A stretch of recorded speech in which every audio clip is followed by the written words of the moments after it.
Bueno, bienvenidas, bienvenidos a esta mesa central titulada Nuevos Centros de la Política Internacional Asia, África, Medio Oriente y América Latina. Espero que la estén pasando muy bien en este congreso que hemos armado, que se queden en las mesas posteriores y en la del día de mañana. En primer lugar, pensar una mesa central para esta temática específica es una cuestión compleja. Especialmente para todos aquellos que ya estamos interesados en el sistema internacional, ya lo hemos hablado y es una temática del Congreso, el mundo en disputa, la reconfiguración en ciertas regiones y también, y este es el punto central de esta mesa, qué rol juega hoy en día también el sur global en este orden mundial tan cambiante y tan trastornado que estamos viendo hoy en día. Un mundo mucho más fragmentado, donde cambiantes dinámicas de la política internacional parecen dar un nuevo rol a estos países y además un aumento de la militarización y de los conflictos internacionales. En ese sentido también queremos recalcar un hecho, entre otros, que obviamente merece también atención, pero especialmente en estos días, que es el proceso de genocidio que está llevando adelante el Estado de Israel contra el pueblo palestino. Citando a organismos de la ONU directamente, nos parece que es una cuestión a la que tenemos que prestar un foco, especialmente comprender, no solamente como internacionalistas y futuros profesionales, sino también denunciarlo, en definitiva. Y otro aspecto que también hace complejo esta mesa y también este congreso, en definitiva, es que no sería posible sin la educación pública. Este congreso nace del movimiento estudiantil, de Mirada Internacional como organización de la carrera, en apoyo también con los Juegos SOMA, pero también incluye, y no sería posible sin el equipo docente, sin no docentes, sin las figuras institucionales y las autoridades de nuestra universidad, de nuestra facultad, y eso es un factor de peso hoy, precisamente, que se está discutiendo en el Senado de la Nación, la Ley de Financiamiento Universitario. En ese sentido, seguimos también poniendo un foco a lo que ocurrirá en el día de hoy y después con la aplicación pertinente de la ley. Pero especialmente también queremos agradecer a 3 personas que han decidido venir hoy a Tandil para hablar de estos temas. Algunos más cerca, algunos de mucho más lejos han venido acá para dar una ponencia y abrir el debate de ciertos temas.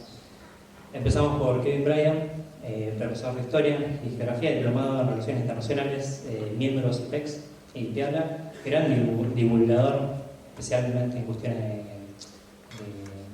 para la comunidad internacionalista, es muy conocido específicamente, y hace poco sacó un libro de su última estrella que siempre trata en su cuenta, que es el libro La Revolución de las Boinas, que, si no lo recuerdo, creo que está disponible, o ya debería estar disponible en la librería La Buyanga, el stand que está en la cantina cerca de la Sala de los Espejos, por si lo quieren comprar. En segundo lugar tenemos a Franco Metaza, politólogo, licenciado en Relaciones Internacionales y doctorando en Defensa. Fue director de Relaciones Internacionales en la Cámara de Senadores y actualmente parlamentario de Mercosur, con trayectoria también en distintas entrevistas y artículos sobre relaciones internacionales en nuestro país y la región en específico. Y por último, pero no menos importante, Fernando Clos, también conocido como periodista en sus redes, licenciado en Ciencias de la Comunicación, periodista de una trayectoria tan larga como interesante, la verdad, en su recorrido por América Latina, África, Asia Central y Medio Oriente, entre otros lugares también hace una labor increíble de divulgación y por eso te agradecemos también, permitiendo muchas veces arrojar luz sobre regiones que a veces nuestros propios prejuicios desde Occidente no nos permiten visibilizar tanto. Sin más que agregar, la ponencia de ustedes, simplemente decirles gracias por venir, gracias a todos por estar acá, gracias a Medio Internacional, gracias a todo el movimiento estudiantil, a la universidad, a docentes, no docentes y a todas las autoridades que nos han permitido hacer un congreso de este calibre de nuestra carrera en Relaciones Internacionales hoy y mañana. En ese sentido, muchas gracias y les cedo la palabra primero a Kevin Bryan. Bueno.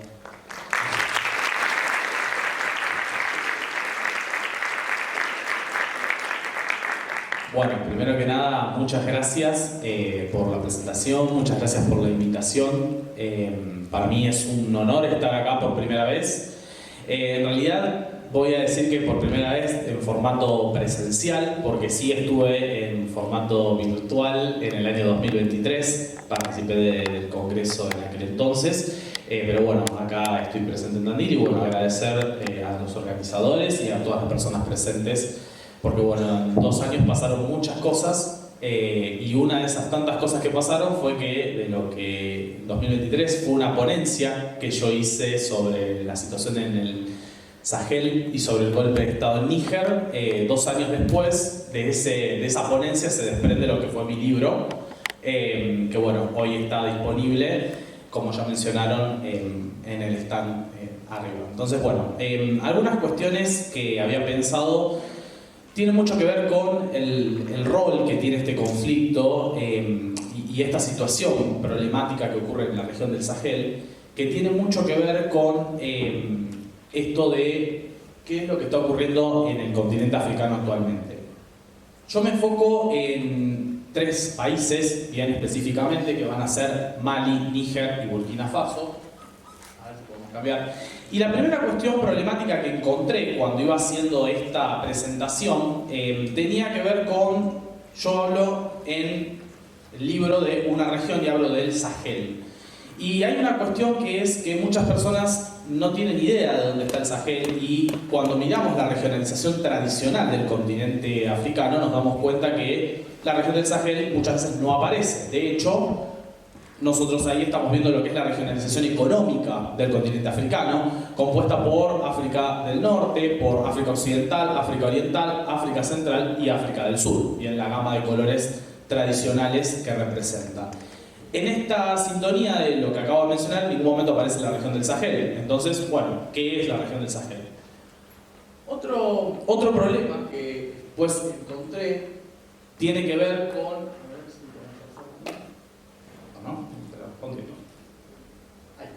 Bien.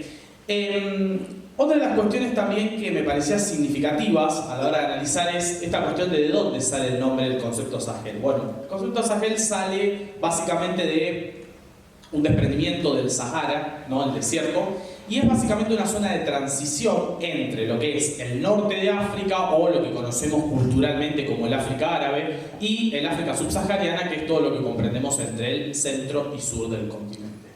Entonces, una de las cuestiones fundamentales era ubicar esta región. Y ahí nosotros pasamos a otra de las cuestiones y ahora sí finalmente podemos clasificar dónde está esta región. La región del Sahel se compone por varios países, que entre ellos están Senegal, Burkina Faso, Mali, Níger, Chad y Sudán. Entonces, es una zona que históricamente, si lo tuviéramos que asociar, no parece haber tenido gran gravitación en el escenario internacional en líneas generales. De hecho, salvo algunas cuestiones muy excepcionales, no conocemos mucho de estos países, ni a nivel histórico, ni en cuanto a sus recursos o sus sistemas políticos. Digo, hasta hay varias cuestiones que voy a ir mencionando que quedan un poco por fuera de este análisis, porque justamente desconocemos mucho de ella.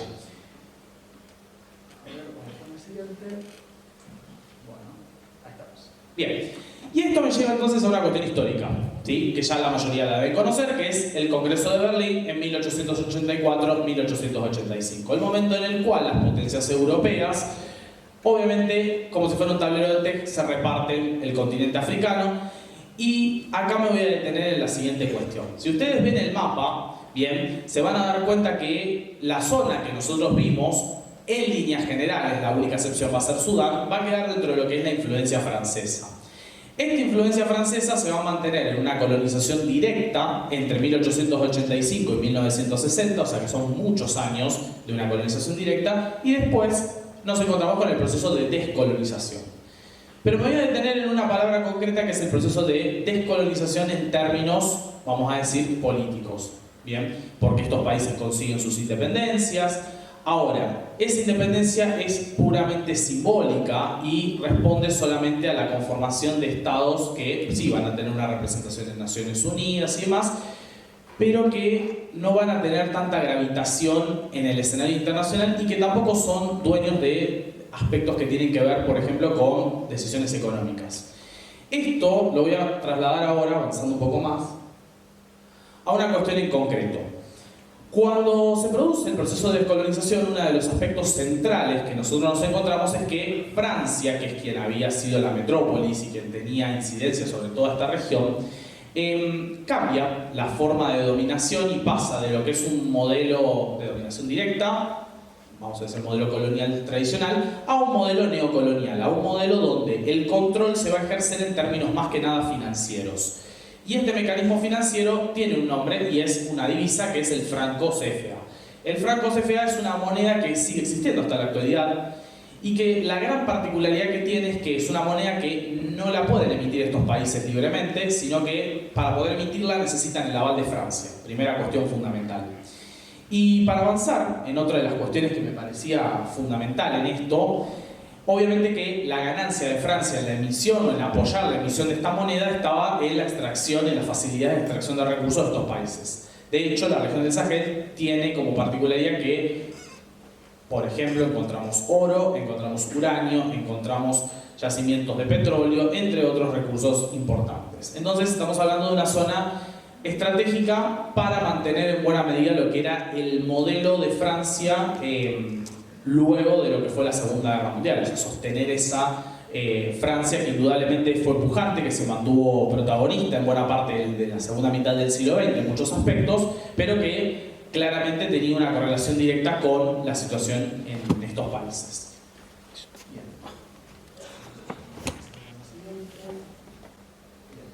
Bueno, avancé una de las cuestiones que me parecen truncales, porque yo en el libro lo que hago es empezar diciendo, bueno, ¿qué está pasando actualmente en estos países y por qué me enfoco en la región del Sahel? Bueno, hay una fecha que nosotros, y ya la debemos conocer casi todos, que es el año 2011, cuando se produce lo que conocemos como la Primavera Árabe. La Primavera Árabe fue una serie de movimientos, vamos a decir, prodemocráticos, que sacudió a buena parte de los países del norte de África y a varios países del mal llamado Medio Oriente.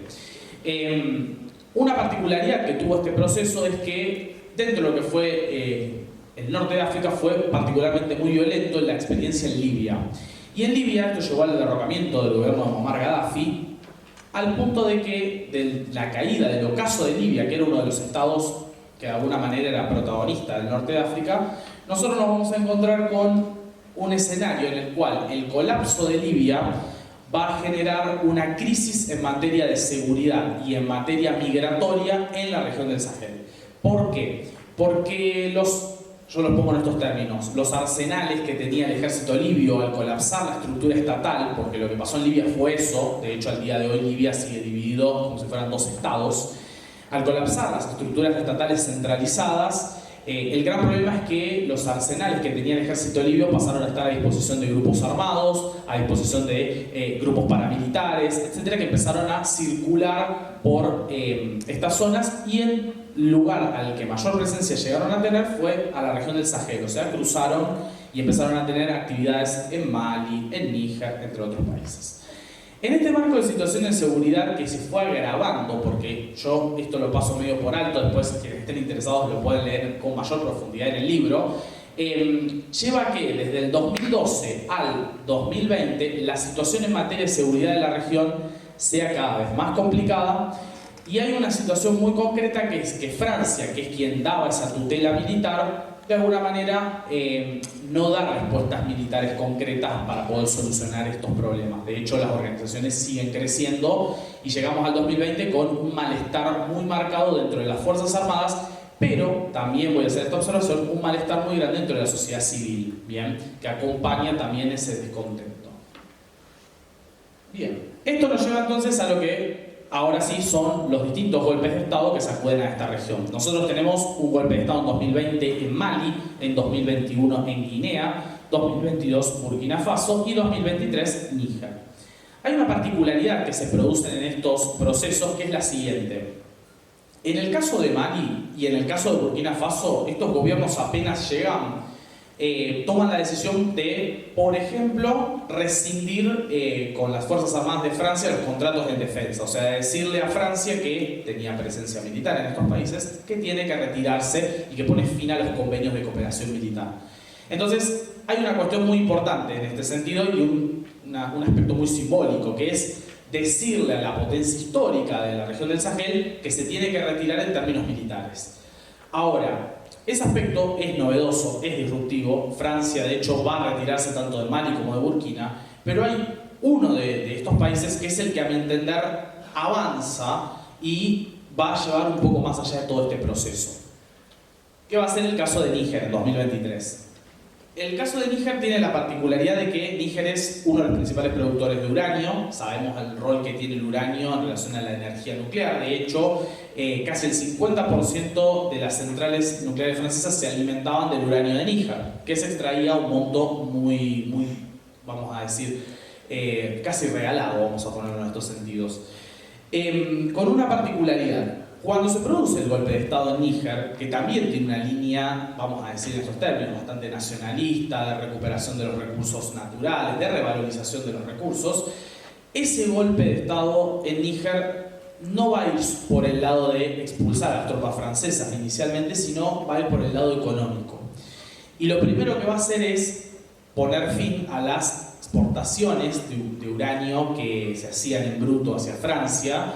Se va a poner fin a ese proceso y claro, esto va a desencadenar una respuesta de Francia, porque ya estamos hablando no de una retirada militar, sino de una cuestión en términos de recursos que al fin y al cabo alimentaban un sector estratégico como el sector energético francés.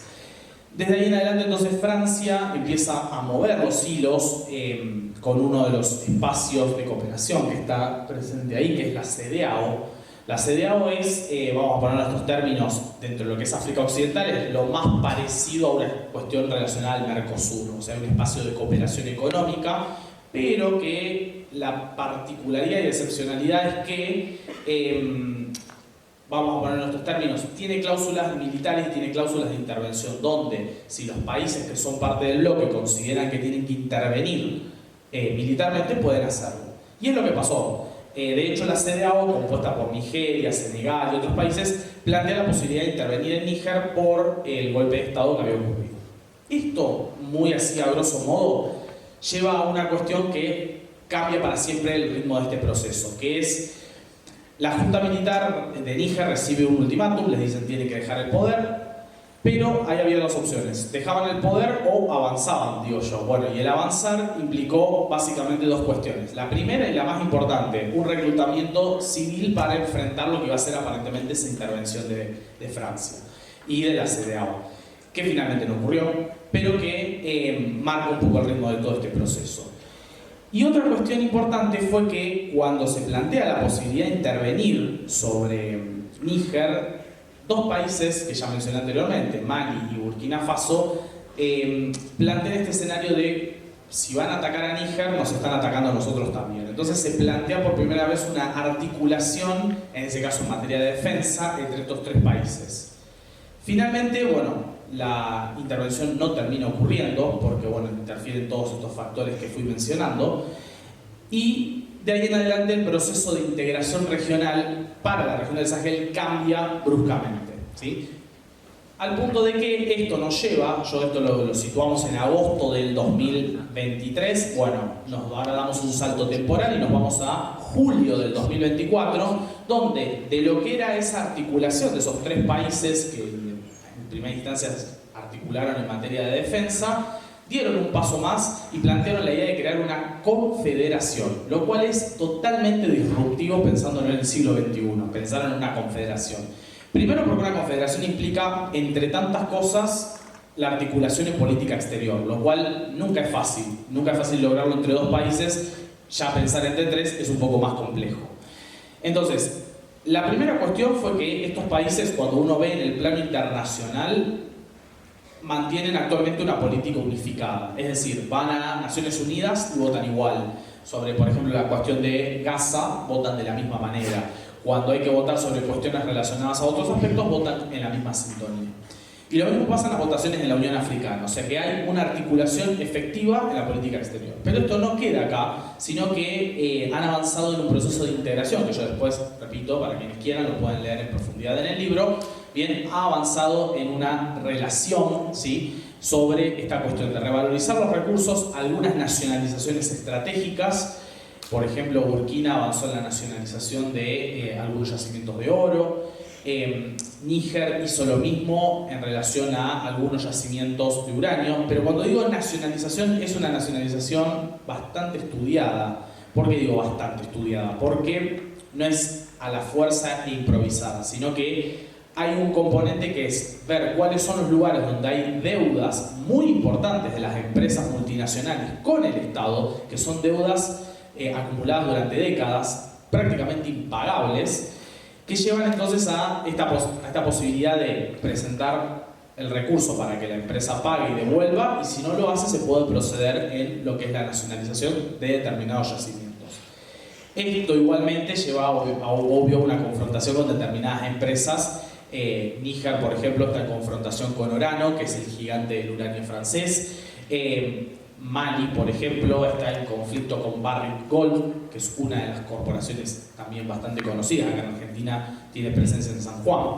Entonces estamos hablando de gobiernos que toman la decisión política de avanzar, pero no es una nacionalización improvisada, sino que está bien seleccionada sobre los lugares donde existen esos espacios. Bien. Esto igualmente es muy interesante porque para mí va acompañado, por ejemplo, de un proceso en el cual, en términos económicos, bien, estos países han mejorado mucho sus índices desde el 2023 en adelante. Ustedes lo que están viendo ahí es la proyección de Burkina Faso y cómo Burkina Faso, en el momento en el que de alguna manera se produce en 2022 el golpe de Estado, se encuentra en un momento, dada su crisis en materia de seguridad, se encuentra con una inflación bastante alta para los parámetros regionales y con una tasa de crecimiento muy bajo. Bueno, a partir de esta cuestión de las nacionalizaciones bien dirigidas, a partir de este aspecto de priorizar y dar subsidios, por ejemplo, a los agricultores para fomentar varias cuestiones, indudablemente la economía burkinesa empezó a crecer y dejó de tener una tasa tan baja de crecimiento para tener una de las más altas de África Occidental y del Sahel. Esto como para poner un ejemplo de este famoso debate que se dice, no, bueno, evidentemente ante una situación inflacionaria alta y un crecimiento económico muy bajo, la única forma de poder acomodar la economía es mediante un shock. Y bueno, evidentemente la experiencia de Burkina Faso nos muestra que no es siempre necesario un shock, hay opciones y evidentemente acá está pensado desde una articulación con un rol muy importante del Estado, ¿no? Entonces, bueno, eso como para mencionarlo. Bueno, después tenemos algunas otras cuestiones. Esta confederación ha avanzado, por ejemplo, en un proceso muy parecido al que tienen en Europa del espacio Schengen, o sea, eliminar las fronteras en términos migratorios, vamos a decirlo en ese sentido, o de pasaportes y demás. Entonces ahí tenemos una cuestión. Y el gran proyecto que estos países tienen es la cuestión monetaria, porque hasta el momento, si ustedes notaron que no mencioné nada en relación al franco CFA y qué están haciendo estos países para poner fin a esa atadura que queda. Bueno, lo que están tratando de hacer estos países para poner fin a esa atadura es, primero, acumular oro, porque es la tendencia que están teniendo la mayoría de los países, dada la volatilidad del mercado internacional. La primera cuestión es la acumulación de oro, con una gran ventaja, son países productores de oro. Por ejemplo, Burkina Faso. Burkina Faso es el cuarto productor de oro de África, que sin embargo hasta el 2024 no tenía un solo lingote en sus reservas. O sea, no tenía reservas siendo el cuarto productor de oro. No había refinamiento local, esa era la gran cuestión. Bueno, una de las cosas que se torció fue justamente esto, que ahora sí existe un refinamiento local y que desde diciembre del año pasado estos países empezaron a acumular oro. ¿Para qué? Para potenciar ese proyecto que tienen de acá al 2027, que es tener la moneda propia, la moneda común. Eso como una cuestión. Y aparte menciono lo de la moneda común porque realmente en términos económicos son tres economías que no es que hay una que sobresale mucho más que la otra. Digo, no estamos hablando acá de un Brasil y un Uruguay quizás donde claramente hay unas diferencias muy marcadas. Acá estamos hablando de economías que tienen un enorme potencial pero que su grado de desarrollo está muy por debajo de los parámetros incluso de África Occidental. Y entonces hay ahí una cierta paridad en el desarrollo que permite pensar en una articulación monetaria que va de alguna manera a ser beneficiosa en general y que no favorece a uno que quizás es el hegemón regional, porque no hay un hegemón regional en la Alianza de Estados del Sahel. Entonces Esa es otra de las cuestiones. Y bueno, ya un poco para ir cerrando, a ver si voy a avanzar un poco más. Quería mencionar una de las cuestiones que me parecía bien. Acá. Ahí estamos. Otra de las cuestiones que quería mencionar de esta experiencia es que, por supuesto, como todo, tiene luces y sombras. Dentro de las luces hablé de las nacionalizaciones bien dirigidas. Quiero resaltar también el proyecto de la soberanía alimentaria, que es un proyecto no menor. Nosotros estamos muy acostumbrados en nuestro ideario y en nuestro imaginario a pensar el África como ese continente en el cual básicamente hay que todo el tiempo mandarle ayuda alimentaria porque no puede producir nada por sí misma. Ese imaginario al que contribuyeron muchas organizaciones y muchos países es un poco lo que están tratando de revertir estos países, de decir, ojo, nosotros podemos producir, y de hecho hay experiencias que ya tuvo el continente africano donde se buscó el autoabastecimiento alimenticio. Y una de las cuestiones centrales claramente tiene que ver con esta experiencia, porque a partir de subsidios a los agricultores, a partir de un montón de impulsos que el Estado le está dando con entrega de maquinarias y demás, ha aumentado drásticamente la producción de alimentos. De hecho, por ejemplo, voy a agarrar el caso de Burkina, que es con el que yo más me detengo, ha logrado, por ejemplo, el autoabastecimiento en materia de producción de arroz y producción de trigo. Estamos hablando de una cuestión que no es menor en países que tienen déficit alimentario en su población. Entonces, estas son algunas de las cuestiones que para mí son fundamentales a resaltar. Como todo, después, todo proceso tiene sus matices. Todo proceso tiene sus matices. Podemos hablar de la cuestión de que son gobiernos que por ahí todavía no han planteado una salida democrática. Más allá de que ellos dicen que no les interesa plantearlo en términos de una democracia liberal, eso es un debate que podemos tener en otra instancia, no viene al caso, pero que sí es una de las cuestiones que se puede resaltar. Se puede resaltar el carácter personalista que tienen muchos de estos líderes, que para algunos puede ser un aspecto muy positivo y para otros puede ser quizás un mal augurio a futuro, ¿no? Por la cuestión a veces de la perpetuidad en el poder y entre otras cosas, o la falta de sucesores. Entonces, esa es otra de las cuestiones a resaltar. Y después, bueno, entran los escenarios internos que cada uno de estos países va teniendo, sobre todo en materia de seguridad, donde todavía la lucha contra el yihadismo sigue y está lejos de terminar, porque realmente es un problema estructural de la región, ¿sí? Más allá de estos tres países que yo me detengo a analizar, Nigeria también los tiene problemas muy concretos con otro grupo que es Boko Haram. Entonces, bueno, estamos hablando de un escenario y una región muy convulsionada donde los problemas de seguridad creo que los están intentando resolver, y digo creo porque es lo que vengo viendo, los están intentando resolver de manera articulada a nivel regional. Ya no tanto con una presencia o un mando definido de una potencia, que en este caso por ahí sí hay ayuda y aportes que hacen países como Rusia, Turquía, etc. Pero el mando y la dirección parece más estar enfocado en una estrategia de coordinación regional.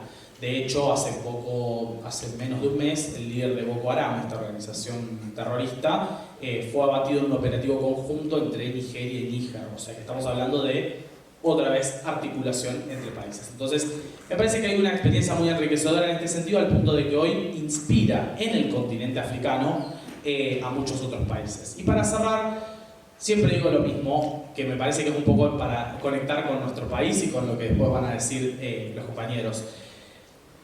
Creo que es necesario darle mayor protagonismo al continente africano y desde las lecturas que nosotros podemos hacer acá. Primero porque el continente africano, siempre digo, nos tiene muy en cuenta a nosotros en un montón de aspectos.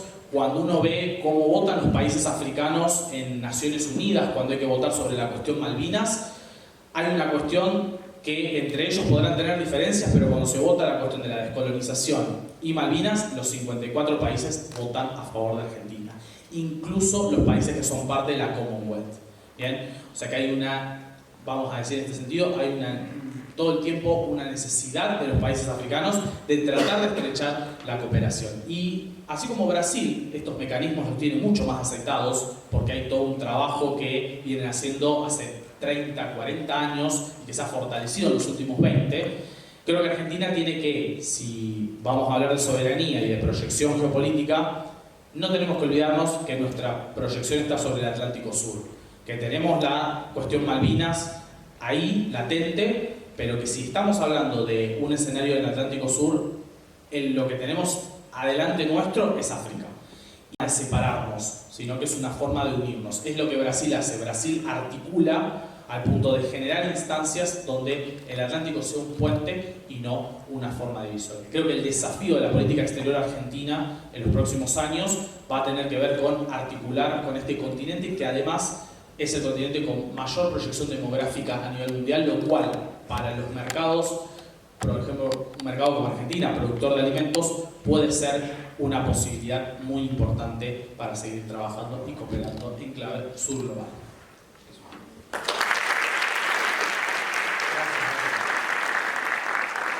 No sé si se escucha mejor cerca o lejos del micrófono. ¿Qué dicen? Estabas hablando muy cerca. Bueno, vamos a ver ahí cualquier cosa. Me avisan si retumba o algo.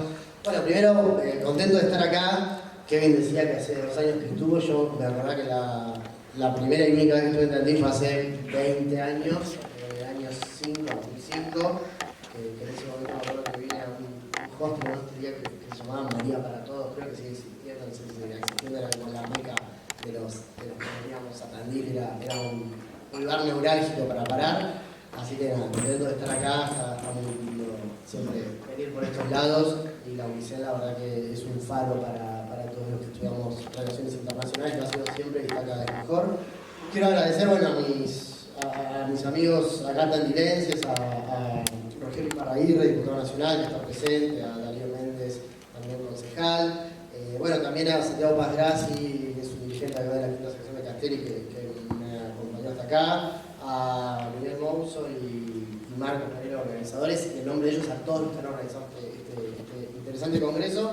Y bueno, me toca este panel central que le han puesto por título Centros de Poder, y lejos de lo intuitivo, o de lo que al menos en la segunda mitad del siglo XX fue intuitivo, se nombran regiones que quizás no son las que entendemos como centros de poder, y afortunadamente hoy en este siglo XXI que estamos empezando a caminar, que se empieza a sentar, podemos ver distintos centros de poder. Me han pedido que hable específicamente de Latinoamérica, ¿no? Entonces, bueno, más difícil la tarea aún, porque Latinoamérica como centro de poder resultaría, algunos podrían pensar que resultaría forzado, por ser un país, una región con mucha desigualdad, con pobreza, empobrecida, no desarrollada, pero bueno, vamos a darnos la tarea de despejar algunas variables y poder pensar en una Latinoamérica como centro de poder, y creo que vamos a llegar a ello.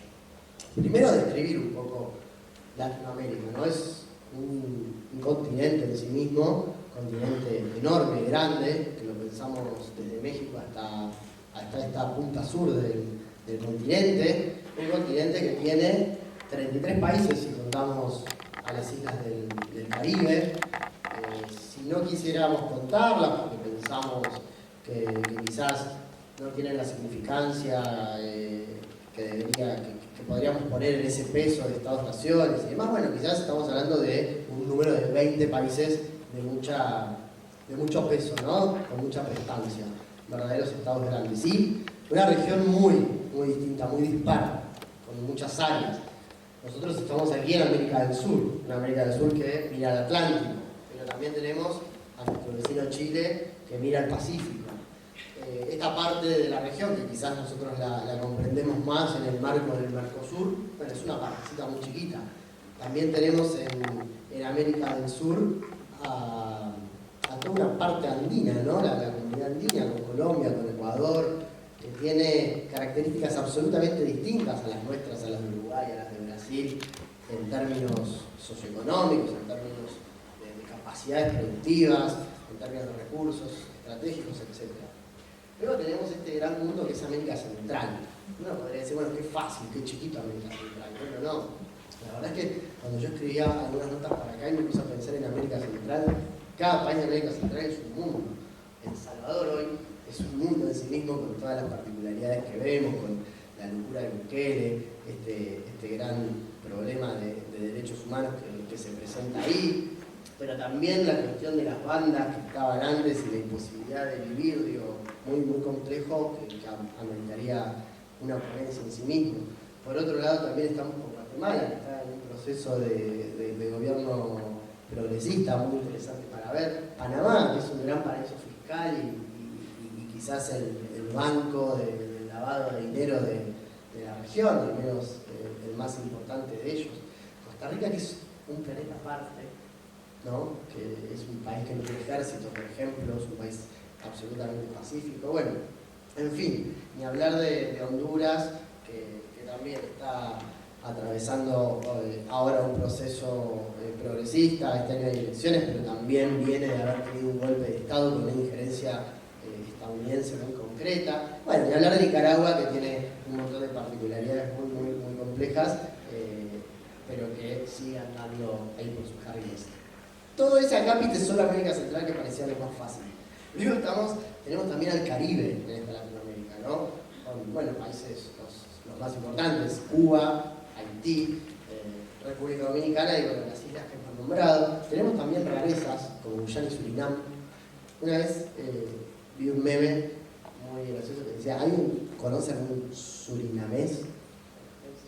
Es difícil, yo no, la verdad que capaz que hay alguien acá en la sala, que sí. Varios jugadores de fútbol de la selección holandesa. No suelen circular, digamos, por los carriles de la gente que uno se cruza. Bueno, y luego México, que México hay que entender la cercanía que tiene con América del Norte, más allá de que es un país latinoamericano, y cómo eso le significa a Estados Unidos un gran problema en esta política, ¿no? de Estados Unidos, de querer tener a América Latina como si fuera un patio trasero que lo necesita tener en paz.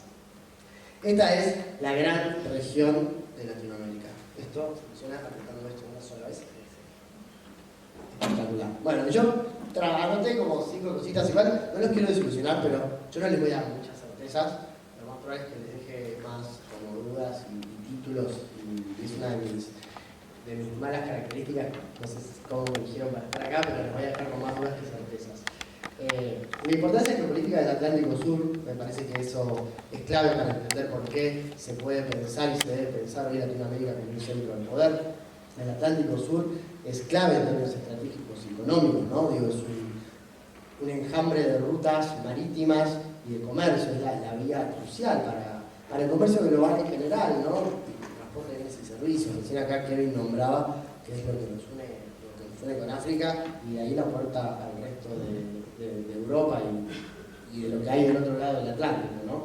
Ni hablar de los recursos naturales que encontramos en el Atlántico Sur, recursos naturales muy significativos, reservas de petróleo y de gas, que bueno, ustedes podrían decir sí, pero qué caro, qué difícil, las disputas que va a haber con eso, con cuestiones ambientales, bueno, toda esa complejidad hace que sea mucho más interesante desde el punto de vista de la inversión que va a militar eso, y como todo, del dinero que va a haber alrededor de eso en el momento en que se empiece a explotar y explotar fuerte, y además se den cuenta que hay también reservas de hierro, cobre y oro, ¿no?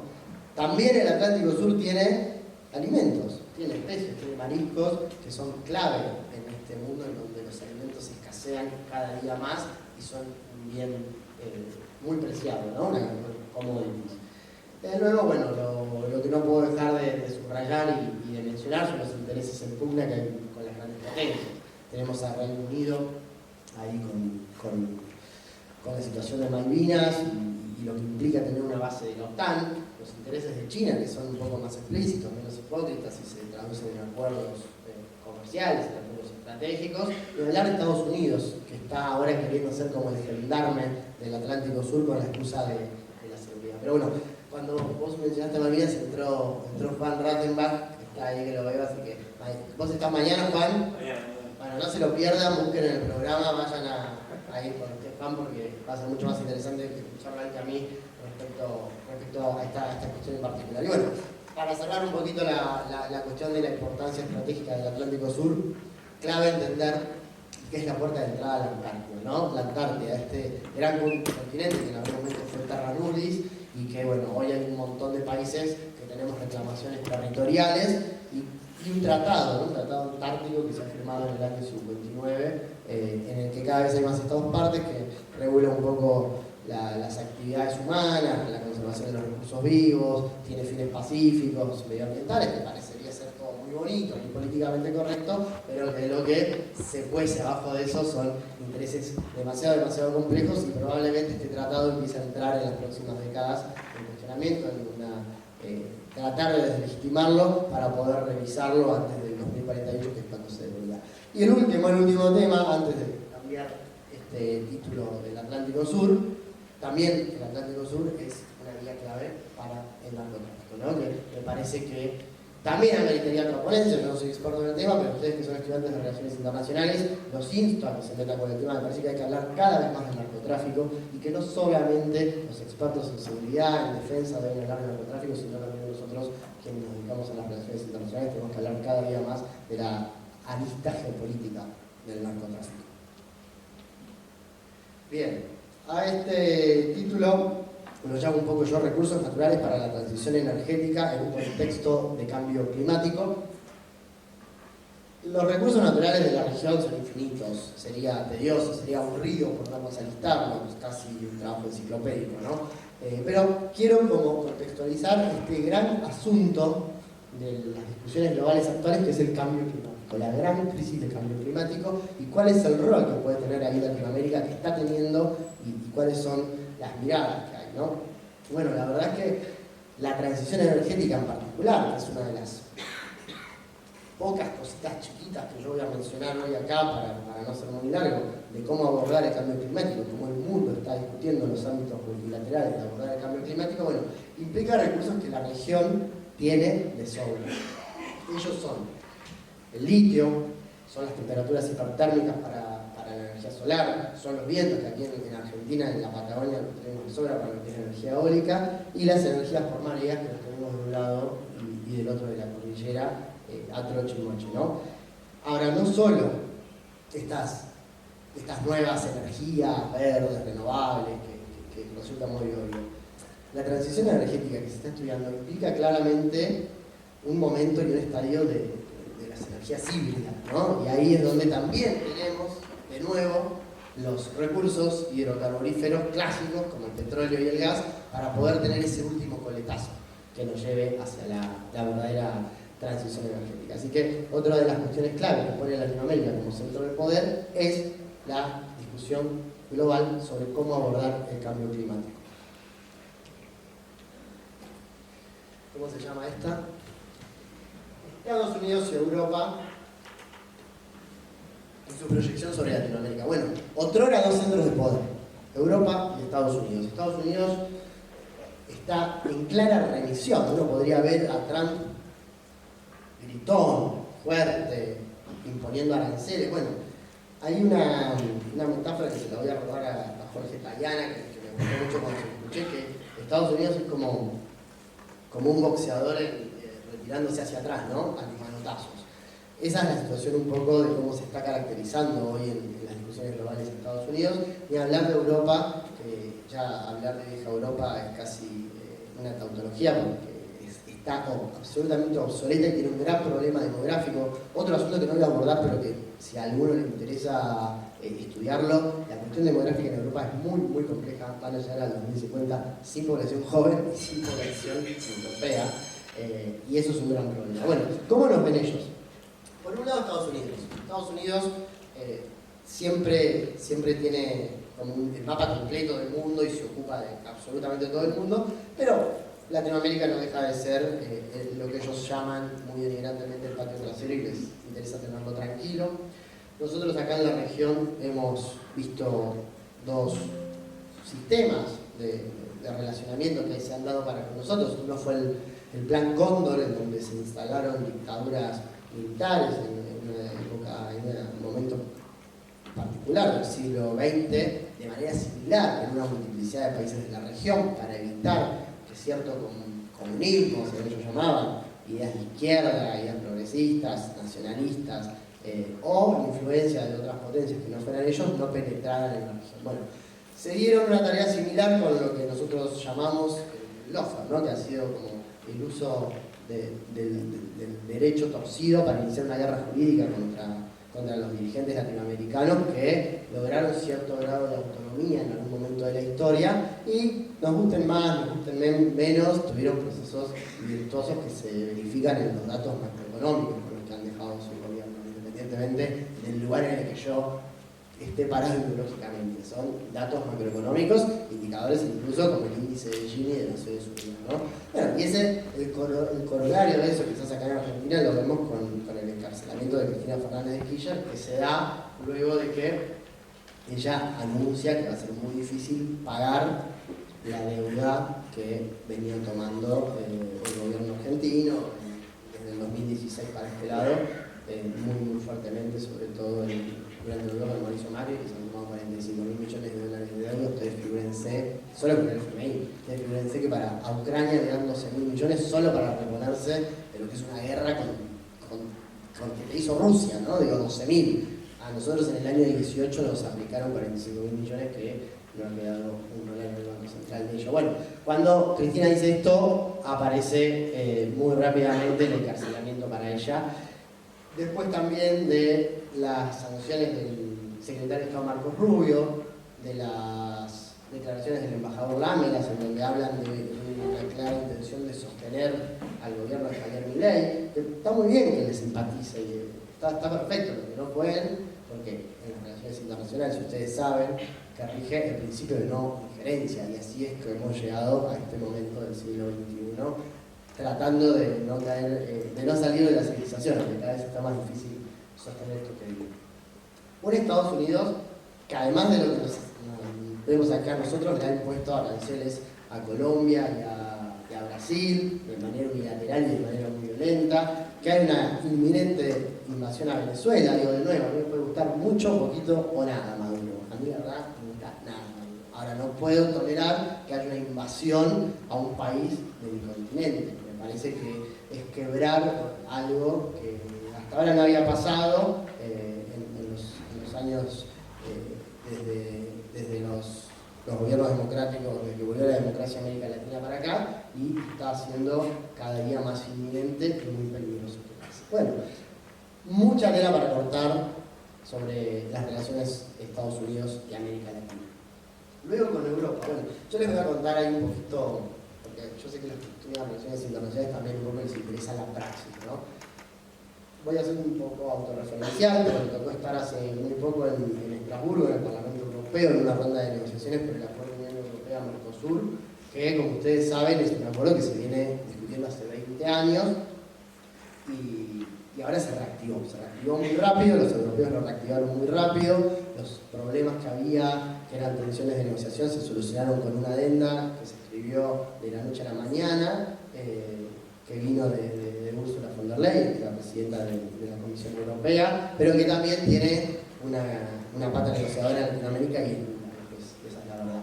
¿Qué es lo que percibí yo de Europa? Bueno, la verdad es que están asustados, están absolutamente asustados con que estalle una guerra de magnitudes grandes, que eso les implique lo que implica cualquier guerra, que es escasez de alimentos, escasez de energía, necesidad de emigrar, incluso pensando en una guerra. Digo, no es imposible, no quiero sonar catastrófico, apocalíptico, digo, no es imposible pensar en una guerra de dimensiones nucleares hoy en día. Bueno, si el epicentro de esa guerra es el Ártico, es Europa o circundante, les va a generar condiciones imposibles para la vida. A ver, es un tema absolutamente complejo, ¿no? Hay un principio de no destrucción mutua, lo que no significaría que pudieran explotar ojivas nucleares de menor escala, de menor alcance. Y los especialistas, los que estudian, es una de las pocas regiones del mundo en donde quedarían temperaturas tolerables para vivir, posibilidad de producción de alimentos ricos en proteínas, y lugar y tierra, bueno, es Latinoamérica y sobre todo la América del Sur. Entonces, ese es un poco el lugar desde donde Europa está desesperadamente queriendo cerrar este acuerdo con nosotros de una manera muy subjetiva entre un montón de intereses económicos que son muy favorables para ellos en términos de intercambio comercial. Síntesis de la integración regional. Esto es mi pasado, bueno, sí, van a ser las media tarde. Voy a apurar.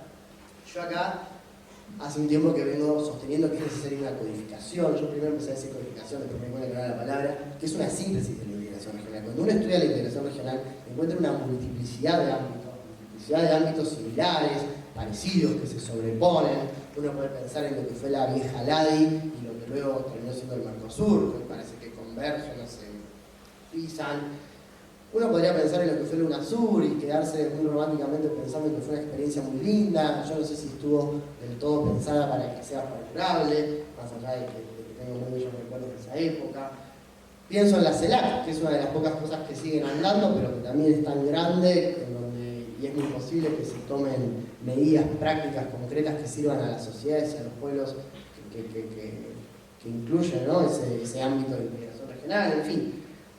El Banco del Sur, que en un momento fue un sueño, después desapareció. Hoy la CAF, que primero fue la Comisión Andina de Fomento, y hoy es el Banco de Desarrollo de América Latina y el Caribe, englobando los 33 países que les nombraba al principio de mi ponencia, pero sigue manteniendo la sigla CAF, hace las veces de... Bueno, digo, me parece que hay como esto es una cosa muy chiquita, hay una multiplicidad de ámbitos que deben darse, es un poco, se lo debe dar la política, pero también otro poco, es tarea de la academia, estudiar, pensar procesos similares, hacer estudios comparados, pensar procesos históricos que nos puedan llevar a una síntesis de la integración regional que realmente pueda hacer que Latinoamérica converja en un órgano, en un ámbito único. Yo no sé cuál es la forma, no tengo el remedio, pero les dejo la inquietud. Y voy por último a esto que yo llamo... ¿No hay más? Bueno, me faltó una, no importa, se las digo, que son las capacidades de soft power que tiene Latinoamérica. Y la verdad, hay capacidades de soft power que tiene Latinoamérica. Bueno, ustedes conocen son estudiantes, conocen el concepto de soft power, no voy a adentrarme en eso, pero me parece que cuando uno no es una potencia militar, no es una potencia económica, no es una potencia industrial, debe de algún modo apelar al soft power para poder insertarse en el mundo mucho más allá de las capacidades materiales propias, de las capacidades puras.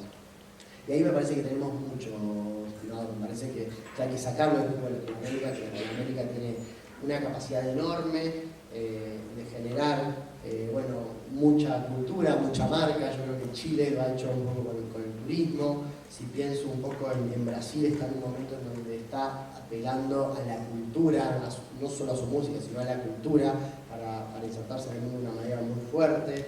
Voy a dar ejemplos bobos, pero la situación, los avances en Cuba, la explosión y la diversidad cultural que es México. Argentina supo ser y usar los derechos humanos y la bandera de los derechos humanos como un elemento de soft power que le permitió mucho respeto internacional, sobre todo en ámbitos multilaterales, en ámbitos como la Unión Europea. Boludeces, cosas sencillas, pero cuando ganamos el Mundial de Argentina, hay una gran decisión asertiva que fue abrir de repente la embajada argentina en Bangladesh. Bueno, son cosas que cuando no tenemos capacidades materiales tenemos que usar. Y si hay algo, y con esto cierro, que me parece que es clave y que son nuestras principales fortalezas en Latinoamérica, y que necesitamos en la política, tenemos que agarrarlas y ponerlas sobre la mesa. Y ustedes que son estudiantes, que estudian, y que muchos de ustedes también seguramente son militantes políticos y serán hacedores de política en el futuro y de política exterior argentina sobre todo, es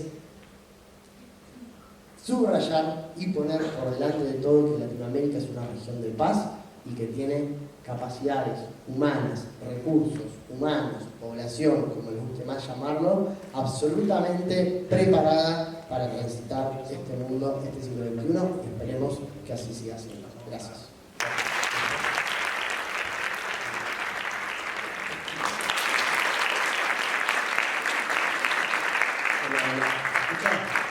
¿Se escucha bien?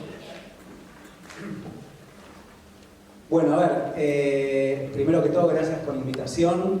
Es un gran orgullo para mí, además, auditorio casi lleno, lo cual está buenísimo. No soy un habitué del ámbito académico, pero cada vez que tengo la oportunidad de venir a las universidades, y más si son públicas, me encanta. Aunque me siento cada vez más viejo, porque los veo a todos muy jóvenes. Es terrible. Bueno, yo soy un hijo de la universidad pública también, un orgulloso producto de ella. Y siempre recuerdo gente que ha venido a mi universidad a contarme cosas, a explicarme experiencias, y todos ellos me formaron de una u otra forma. Entonces para mí es muy lindo estar ahora del otro lugar tratando de dejar algo, ¿no? Más allá de que, como dije, no soy un académico, sí soy un egresado de la carrera de comunicación y más, pero en el último tiempo, bueno, los caminos que uno elige, ¿no? Para su vida me mantuvieron lejos de las aulas, podría decir, cerca de los aviones. Y cuando me contactaron para que viniera acá a Tandil, a la UNICEF, no lo dudé, pero al mismo tiempo me encontré en un gran problema, en una disyuntiva, que es ¿de qué hablo? ¿No? Porque, qué sé yo tengo un show, una obra de teatro que voy a intentar venir a Tandil dentro de poco, en la que, bueno, hablamos sobre India y sobre el hinduismo y el budismo y las castas y el islam, y tratábamos de hacerlo divertido y que la gente aprenda sobre el mundo, pero no es el caso, digamos, no es que uno viene acá a mostrarle música de Selira Villancana o música de un cantante argelino. Digo, hay que hablar de otra cosa en un ámbito universitario, tratar de dejar ciertas conclusiones, enseñanzas, preparar ponencias. Entonces, bueno, me encontré, como les decía, en la disyuntiva de qué hago, qué preparo. Cuando me avisaron de la oportunidad de venir a Tandil, cosa que acepté rápidamente, estaba en las playas de Sri Lanka. Es decir, tampoco era que estaba en una posición de, bueno, sentarme, preparar algo, leer, demás. Entonces, bueno, lo fui como haciendo medio al momento y se me terminó de ocurrir lo que debía decir, y tal vez el tema que mejor pudiese conjugar mis experiencias conociendo países en el último tiempo, a partir de algo que me pasó hace apenas unos días, cuando estaba volviendo desde el aeropuerto de Estambul a Buenos Aires. Y me pasó que el vuelo que yo me iba a tomar de Turquía a Argentina con la aerolínea muy famosa, ¿no? Turkish Airlines, estaba sobrevendido, es decir, habían vendido mucho más pasajes de los que gente cabía. Y entonces, bueno, empezaron a ofrecer un dinero para la gente que se quedara, porque no había asientos disponibles, etc. Un dinero que agarré, es decir, me quedé una noche más en Estambul, y cuando volví al día siguiente para tomarme otra vez el mismo avión con un nuevo pasaje que me habían dado, otra vez estaban ofreciendo dinero para que la gente se quedara porque el avión estaba sobrevendido. Esta vez no lo agarré por vergüenza ya, que lo usé otro. Pero más allá del hecho anecdótico, después venía pensando, y es lo que me sirvió para terminar de darle forma a lo que yo venía pensando, que es algo que tal vez uno naturaliza, son situaciones que uno, bueno, sí, me pasó, etcétera, uno la cuenta y ya, pero que no deja de contarnos y de explicarnos acerca de un rumbo que va tomando el mundo, un eje a donde va girando, que es que, un avión que sale de Turquía, que no es un país común en nuestras vidas normalmente, un avión que sale de Turquía, con una aerolínea turca, va a Argentina y está repleto para ir y para volver. Y al día siguiente otra vez está repleto, tan repleto que tienen que ofrecer plata a la gente. Digo, una aerolínea que hasta hace muy poco tiempo era la principal auspiciante de los dos equipos de fútbol más importantes de nuestro país, una aerolínea turca. De nuevo, uno lo normaliza, pero no estamos hablando de que, bueno, un vuelo a New York, un vuelo a Miami, un vuelo a Río de Janeiro, un vuelo a Madrid, estaba lleno.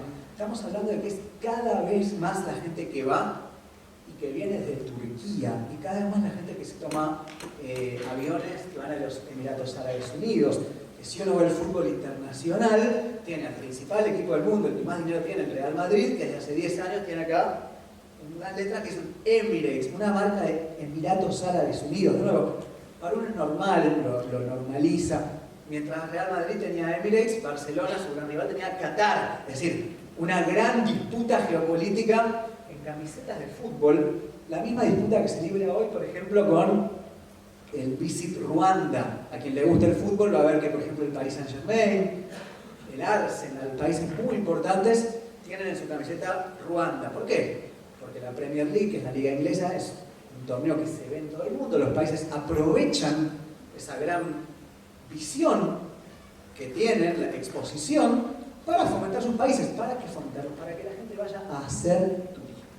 La gente quiere que alguien, el presidente de Ruanda, Paul Kagame, quiere que alguien vea un partido del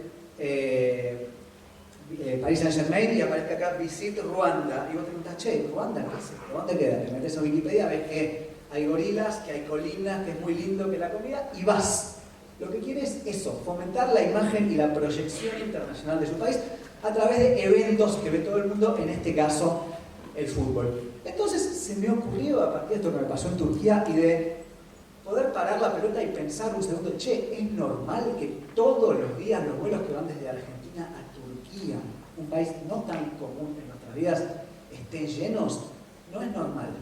Es evidente que nos habla de un proceso y de un mundo que cada vez más va hacia ese lado. Y entonces, como les decía, a partir de esa situación nimia que me pasó, se me ocurrió poner énfasis en cómo el turismo está en algún punto rediseñando la imagen que tenemos de estos países, la imagen de esos propios países de Oriente, la India, la China, Turquía, los países del Golfo, Arabia Saudita, Bahrein, Kuwait, Qatar, etc., se van rediseñando hacia ellos. Y como el turismo, que es algo normalmente no pensado a la hora de hablar de la gran geopolítica, bueno, es un factor que cada vez más tenemos que tener en cuenta, porque además vivimos en un mundo repleto de imágenes, de multimedia, de influencers. Los influencers de viajes de repente son cada vez más importantes en la configuración que nos hacemos de cómo vemos los países. Tenemos, por ejemplo, al gobierno de Venezuela llevando a Michelo a contar cómo se vive en Venezuela. A algunos le gustará más, a algunos le gustará menos, pero es un hecho de la realidad, digamos. La gente le cree más que tal vez al presentador que ven en la CNN o al que ven en Venevisión o a quien sea. Tenemos el gobierno de Israel, cuya gran estrategia, una vez que termine, Dios quiera, el genocidio en Gaza, la gran estrategia va a ser empezar a contratar influencers para que vayan a Israel y nos cuenten de lo lindo que es, de la sociedad integrada, de la única democracia en Medio Oriente y demás cosas que suman a la propaganda, que es algo que los israelíes lo tienen clarísimo desde hace tiempo. Bueno, no van a empezar a contratar periodistas para que vayan y cuenten, van a empezar a contratar influencers, como ahora por ejemplo Charlie Kirk, digo, ¿no? Gente que de repente tiene un peso político descomunal en cómo se forjan nuestras opiniones, y en ese sentido, los influencers de viajes. Le rinde mucho a X país que una persona que tiene 20 millones de seguidores en Instagram vaya y cuente lo lindo de ese país. Le rinde mucho más que tal vez sacar una solicitada en un diario, como se hacía hace 20 años. Entonces es evidente que el mostrar, el turismo, los viajes están forjando una esfera cada vez más importante a la hora de pensar las relaciones geopolíticas y lo que podemos llamar el soft power, ¿no? Que cada vez más diría que es hard power. Yo me anoté como brevísima introducción antes de empezar esta charla, en la que les quiero contar de algunos casos paradigmáticos de cómo ciertos países del Medio Oriente entienden el turismo y la forma en que se quieren vender al exterior y cómo quieren diseñar su imagen para que los vean otros. Se me ocurrió esta, es una brevísima introducción de algo que imagino que todos ustedes conocen, que estudian relaciones internacionales, que es el soft power, ¿no?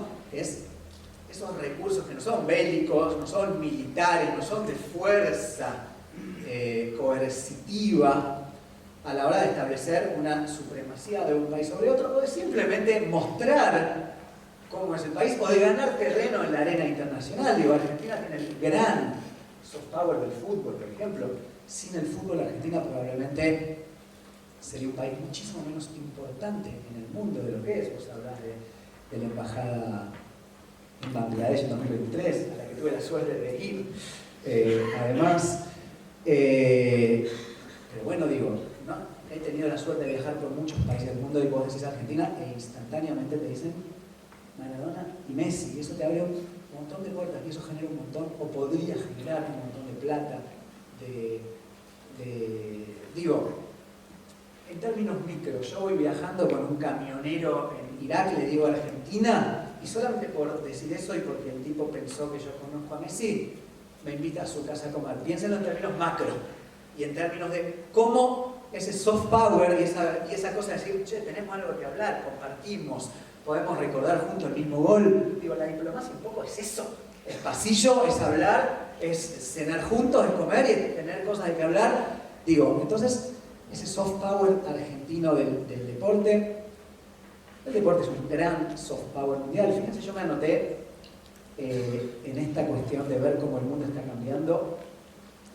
Tuvimos, así como les digo que no hay que naturalizar que los vuelos de Argentina a Turquía van llenos y que eso habla de una forma diferente, de cómo el mundo se está orientando, de cómo se está viendo a sí mismo, que la camiseta del Real Madrid. Bueno, hablemos de deportes. ¿Dónde fue el último mundial? En Qatar, en un país ínfimo del Golfo Pérsico que hace 50 años ni existía. ¿Dónde va a ser la final del Mundial de 2030? En Marruecos. Acaba de terminar el Mundial de Ciclismo, re importante, aunque nosotros en Argentina no sigamos tanto el ciclismo. Se hizo por primera vez en Ruanda, en la capital Kigali, donde en 1994 lo que vos te encontrabas, si ibas, eran cadáveres por las calles, los perros se comían los cadáveres por el gran genocidio de Hutus contra Tutsis, y de repente, 30 años después, organiza un evento importantísimo con los mejores ciclistas del mundo en Ruanda, en Kigali. Acaba de terminar el Mundial de Vóley también, Italia campeón mundial. ¿Dónde fue? En Filipinas. El Mundial de Básquet, el último, fue en 3 países a la vez, Indonesia, Japón y también las Filipinas. Bueno, así podríamos seguir un montón de tiempo. Digo, no por nada estos grandes eventos de repente se empiezan a hacer en Asia, a hacer en África, a hacer en países que no estaban acostumbrados, porque claramente hay un eje que está cambiando. Cuando la gente habla del ascenso de China, mucha gente pone como punto focal, punto de inflexión, el momento en que el mundo se dio cuenta que China estaba para grandes cosas, los Juegos Olímpicos de Beijing 2008. Es decir, un evento deportivo que termina reconfigurando la realidad mundial en el sentido de que tuvimos a 3.000 millones de personas viendo al mismo tiempo en la tele y todos dijeron al mismo tiempo, wow, esto es una locura, acá sí que hay tecnología, este es un país que está avanzando, y a partir de ese momento los estudiosos de la China actual ponen esa bisagra como el momento en que China efectivamente dijo, bueno, ahí va, listo, llegó nuestro momento. Entonces, se puede hablar del soft power del deporte, del soft power de las telenovelas, y ya que hablamos de Turquía, durante mucho tiempo ese soft power le correspondía a Colombia, a los países latinoamericanos, a México. No tendría que ver en Argentina y veía la telenovela de Thalía, veía Café con aroma de mujer. Era soft power, porque vos ves esos países y aprendés y creás otra imagen del país y conocés y charlás. Bueno, hoy en día vos prendés la tele y ves telenovelas turcas. Y eso pareciera, no, pero estamos hablando de política, no de telenovelas. Bueno, sí, pero fíjense que las telenovelas turcas, la gran mayoría de telenovelas están ambientadas en espacios y momentos del Imperio Otomano, es decir, no tanto de la Turquía actual, un Imperio Otomano que tiene que ver con el ideal del neo-otomanismo de Erdogan, el presidente turco, y con esa imagen de tenemos que volver a ser una Turquía fuerte, un Imperio Otomano, digo, hace 150 años Turquía era Turquía, Irak, Siria, Líbano, Balcanes, en fin, y era muy musulmán. Tiene que ver con el despertar, otra vez islámico en Turquía, y todo eso está comenzado en las telenovelas, en el fútbol. Hace poco me invitaron el gobierno de Corea del Sur a visitar el país, en esta cuestión de, che, queremos mostrarle a alguien que cuente en redes cómo nuestro país, al primer lugar al que me llevaron fue una fábrica de maquillaje, porque ahora Corea del Sur tiene la idea de expandir su soft power por medio del maquillaje. Ya lo hizo con el cine, ya lo hizo con la música, con el K-pop, un poder tremendo el de Corea del Sur. Hoy en día vos hablás de Corea del Sur y la mayoría de la gente reconoce a eso. Es decir, creó una imagen del país. Y el próximo paso que quiero dar es la moda y el maquillaje, que la gente se empiece a maquillar como sus artistas favoritos, que empiece a usar la ropa que ven en las películas. Bueno, ¿qué más tenemos? La comida, ¿no? Digo, es un gran soft power. Hay gente que habla de la diplomacia de la gastronomía, que la comida más típica de Alemania no sea la salchicha, sea el kebab. Bueno, digo, está hablando de un poder fuerte de la diáspora turca en Alemania, que en cada ciudad del mundo puede ser un restaurante japonés. lo tomamos como algo normal de repente. Ahora voy a pedir un sushi a la noche. Bueno, pero hace 30 años no existía. Fue una política de gobierno de llevar la comida japonesa a cada país. Digo, todo eso es soft power, ¿no? Digo, la India con el yoga, por ejemplo. En fin, podríamos estar un montón de tiempo hablando de eso. Pero como dije, y más allá de estas digresiones que yo hago constantemente, lo que quería es hablar de turismo. Y estuve leyendo, investigando sobre 4 casos en particular de cómo el turismo y la geopolítica se entrelazan de una forma, digamos, insoslayable. Ya no se puede separar una de la otra. El primer caso que voy a dar es China. China va a ser para 2030, es decir, mañana, el principal destino turístico mundial del planeta. Es decir, ya no va a ser más ni París, ni Londres, ni alguna ciudad estadounidense, ni New York. China va a ser el país con más turistas en todo el planeta para 2030, es el objetivo que tienen y lo están logrando. Se abrió el país otra vez después de la pandemia. Noticias que parecen tontas, de repente los argentinos necesitábamos visa para ir a China, ya no necesitamos más. Bueno, son políticas de gobierno, que venga la gente. Yo este año estuve en Uzbekistán, en Tayikistán, en Kirguistán y en Kazajistán, 4 países que hace 10 años hubiera tenido que hacer unos trámites para entrar, por poco tenía que mostrar las escrituras de la casa, hacerme examen genético. Hoy entré, llegás y entras. No hay visa, no hay nada. Eso tiene que ver con formas que los países encuentran de fomentar su turismo, de que la gente vaya, que después alguien lo cuente, de que otra persona quiera ir, y así van los países creciendo, su economía cambia su imagen y demás. Los 4 casos de los que voy a hablar y que entrelazan de una forma creo que perfecta turismo y geopolítica. El primero son las islas Parcel, y ya que estamos hablando de China, islas en chino conocido como Xi'an, y acá ya que está Juan, son islas que están en disputa, las famosas islas del Mar del Sur Indio, que ahí hay una gran disputa entre China, entre Taiwán, entre Vietnam, entre Filipinas. Todos quieren esas islas, son pequeños peñones en algunos casos, pero por ahí pasa gran parte del comercio mundial. Digo, el petróleo que sale del Medio Oriente y que va hacia China o hacia India para darle nafta a sociedades de 3.000 millones de personas, pasan todos por el Océano Índico, después suben por el Mar del Sur de China. Digo, si vos controlás esas islas, si vos tenés bases ahí, casi que estás controlando 1/3 del comercio mundial. Es demasiado importante. Hay una de estas islas que se llama Parcel, en donde viven 1.000 personas nada más, que están bajo soberanía china desde 1974, después de una batalla naval que tuvieron contra Vietnam del Sur. Y en estas islas, la forma que China encontró de crear soberanía en ellas es abriéndolas para el turismo solamente de chinos. Es decir, ninguno de nosotros puede ir a las islas Parcel, que están en el Mar del Sur, cerca de Filipinas, que pertenecen a China y que son las únicas islas tropicales que tiene China. Son tipo Viajes del Caribe, ¿viste? O sea, espectaculares. La abrió solamente para turistas chinos que van en un crucero desde Hainan. En ese crucero les pasan una película que se llama algo así como La Batalla del Mar del Sur, que es una película épica y absolutamente heroica, hecha obviamente con el sello del Partido Comunista Chino, mostrando lo importante que son esas islas para China y la cantidad de gente que perdió la vida por defenderlas y cuán importante es que los chinos vayan a hacer turismo ahí, pero como una reivindicación ya soberana de geopolítica.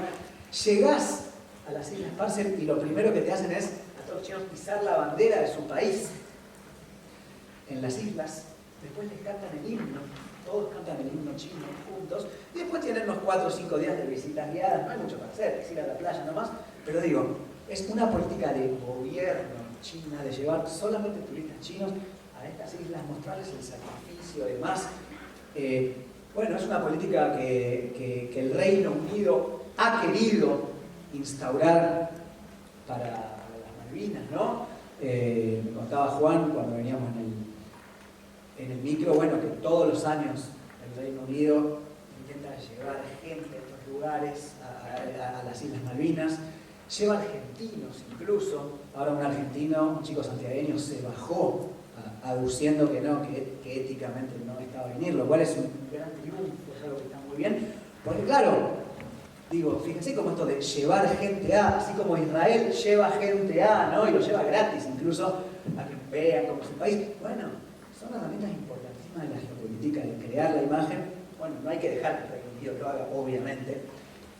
China lo hace en las Islas Marshall. Entonces nada, me interesaba esto en el sentido de vos llegás, te ponen el himno, te muestran la película y está haciendo turismo en lo que me estás, se está yendo a la playa, pero la reivindicación está, poblemos esto, mostremos que es nuestro, llevemos gente nuestra, mostremos que por medio del turismo se puede implantar soberanía. Un segundo caso tiene que ver con las...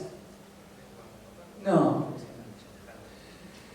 Un segundo caso tiene que ver con India, con otro país que hace del turismo una fuente principal de ingresos. Podría hablar horas de India, estuve hace 10 días.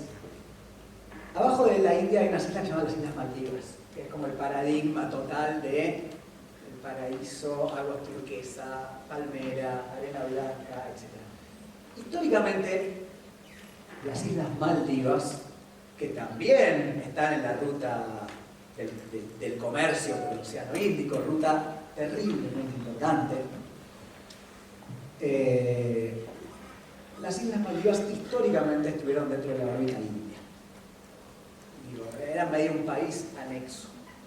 India las ayudó en COVID, hubo un intento de golpe de Estado en el 80 de Sri Lanka, lo repelió India. Bueno, son como países que casi que India les maneja la defensa, las relaciones exteriores, etc. Bueno, de repente llegó un presidente a Maldivas que dijo, che, ¿por qué no acercarnos a China? Que son, China e India son el gran rival de la zona del sudeste asiático, la disputa por el hegemón, ¿no? Ha habido guerras en el 60 entre China e India, son países que ahora se están llevando bien, pero bueno, no dejan de tener, son 1.500 millones de personas por un lado, 1.500 por el otro, gente muy diferente. Entre hinduistas y confucianistas no se me ocurre cosa más diferente. Y las Maldivas de repente ahora pasaron a la órbita de China. Y eso en India causó medio una consternación, porque habitualmente era como si fueran islas de ellos, los indios iban a ser islas Maldivas. Y cuando fue el COVID, muchos artistas de Bollywood, para evitar tener que quedarse encerrados en la casa, y no sé qué, y como tenían la plata, las oportunidades más, se fueron a pasar la pandemia a las Maldivas, ¿no?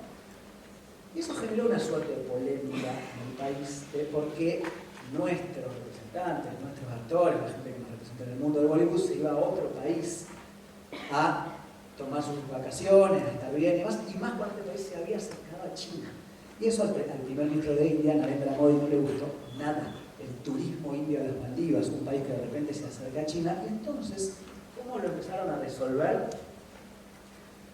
Lo empezaron a resolver dándole mucho énfasis a unas islas que están arriba de las Maldivas, que se llaman las Laquedivas, que estaban olvidadas para India, que también son paradisíacas, pero que los indios no iban porque no les interesa tanto la playa, porque están lejos, porque hay que ir en avión, porque no hay barco, etc. Y entonces India empezó con un fomento total del turismo en las islas Laquedivas. Fue incluso el primer ministro, un lugar que estaba olvidado en el país. Hay planes de crear una base naval, incluso ahora en una isla que se llama Minicoy, en la cual solamente hay cocoteros y cangrejos.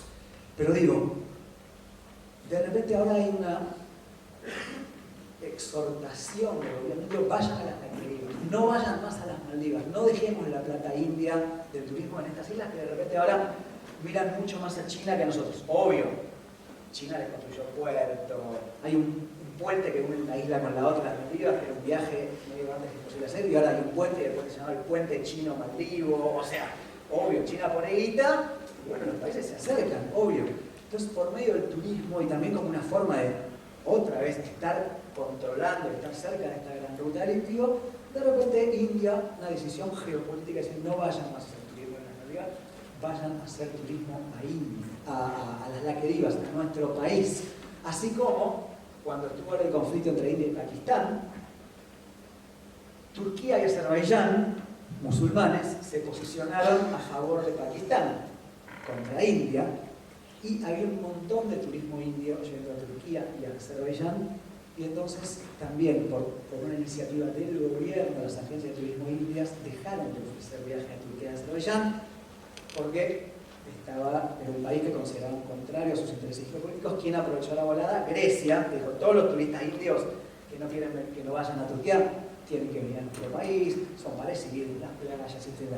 Pero digo, como el turismo y la idea que uno tiene del país, que el país quiere construir a sí mismo, van absolutamente entrelazadas. Hay otras islas que a los fanáticos como yo de los lugares raros en el mundo las deben conocer, que son las islas de Andamán y Nicobar, que son muy famosas porque todavía en Andamán y Nicobar viven las últimas sociedades de la Edad Media que quedan en el planeta Tierra, sociedades no contactadas, cazadores-recolectores que viven en esas islas, que no quieren tener ningún tipo de contacto con el mundo exterior.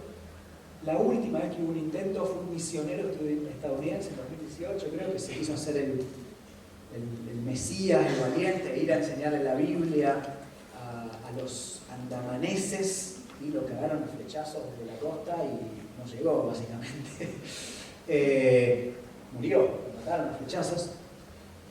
Las poquísimas fotos que hay, gente desnuda andando por estas islas, ¿no? Ni siquiera sé si llegaron ya la tecnología del acero o del bronce, no lo sé. Pero bueno, India tiene la idea, porque se dio cuenta que el turismo está pasando por ahí, por el estrecho de Malaca, por Malaca, el turismo no, la economía mundial, el petróleo que va a estos países, punto. O sea, que sale del Golfo y va a China e India, que son los grandes consumidores del planeta. Entre China, India, Indonesia, Vietnam, Pakistán, Bangladesh y Filipinas debemos tener 6.000 de los 8.000 millones de personas que hay en el mundo, 5.000, 6.000, o sea, pasa por ahí todo. Entonces India de repente está con un proyecto que se llama el Gran Proyecto Nicobar, que causa mucha consternación en los defensores de la ecología y en aquellos que quieren dejar a los andamaneses su vida, sus costumbres, sus tradiciones, pero el gobierno indio dice, no, vamos a crear una nueva Dubái en esta isla. Están poniendo un montón de guita en Nicobar, ¿por qué? Porque quieren tener una Dubái, un control a donde vaya la gente, que la gente lo pueblo, que vaya a hacer turismo en esta zona clave del planeta. Bueno, un montón de cosas tenía que escrito: Uzbekistán, Bután, Afganistán, Turquía, etc. Me las guardo. Voy a poner el último ejemplo de geopolítica y turismo. Hay todavía hoy en África una colonia en el continente. Pues hay islitas, ¿no?, que todavía son propiedad de potencias europeas, pero en el continente queda solo un país colonizado, que es el Sáhara Occidental, colonizado por Marruecos.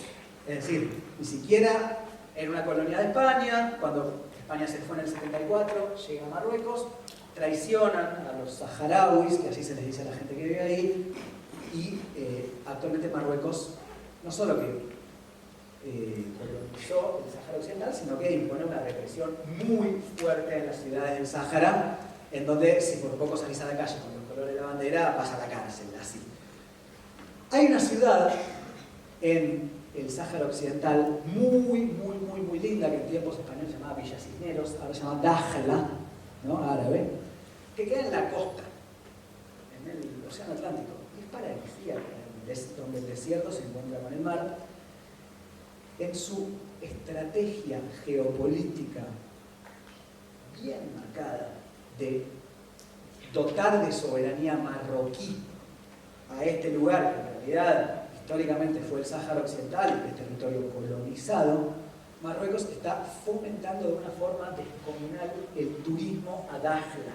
Quiere que la gente vaya a Dakhla y que suban sus fotos en la playa en esta ciudad, que de nuevo no es una ciudad colonizada, es una ciudad donde si vos salís a la calle con la bandera del Sáhara Occidental te meten a la cárcel, hay miles de activistas presos y demás, pero Marruecos la quiere fomentar como marroquí por medio del turismo, y llegó a un acuerdo Marruecos con Ryanair, por el cual ofrece pasajes a 15 euros desde España y desde muchos puntos de Europa a Dakhla. Entonces quiere que los españoles, quiere que los ingleses, quiere que ellos vayan a Dakhla y saquen fotos ahí y vean felices en la playa, porque el turismo les sirve a los intereses geopolíticos marroquíes. De hecho, hubo una gran polémica a la hora de estos días porque Christopher Nolan, el director de cine, está filmando La Odisea y le está filmando en Dakhla.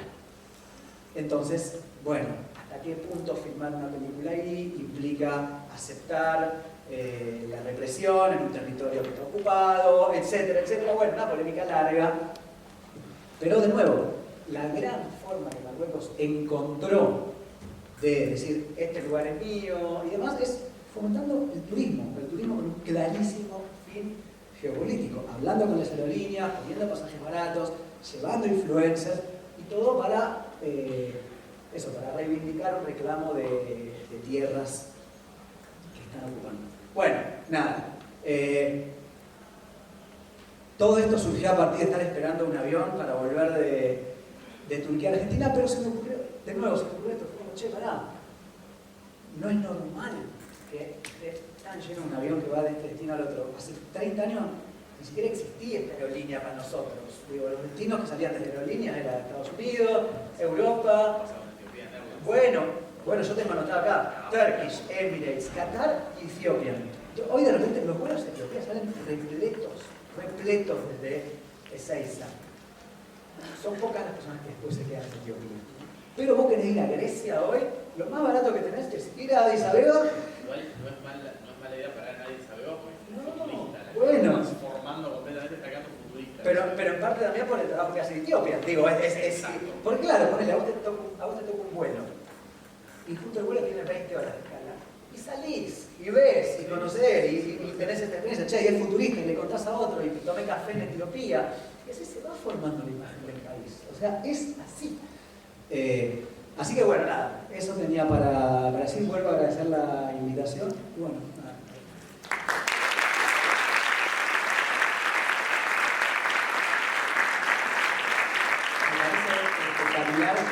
Esto, ¿no? Un congreso de relaciones internacionales, siendo que Argentina es un país que se mira tanto el ombligo, tanto, lo cual está bien para muchas cosas porque nos hace intensos como somos y eso nos hace interesantes y hace que hayamos podido hacer cosas que en otros países no hicieron. Por ejemplo, juzgar a los militares de la dictadura, algo absolutamente imposible en otros lugares y que acá se logró por la presión popular y porque somos intensos y porque salimos y porque nos manifestamos, pero al mismo tiempo que somos tan intensos para hablar de nosotros mismos, muchas veces nos gusta muchísimo ver lo que pasa afuera. Somos un país de 45 millones de personas que tenemos como 15 canales de noticias 24/7, hace falta, digo.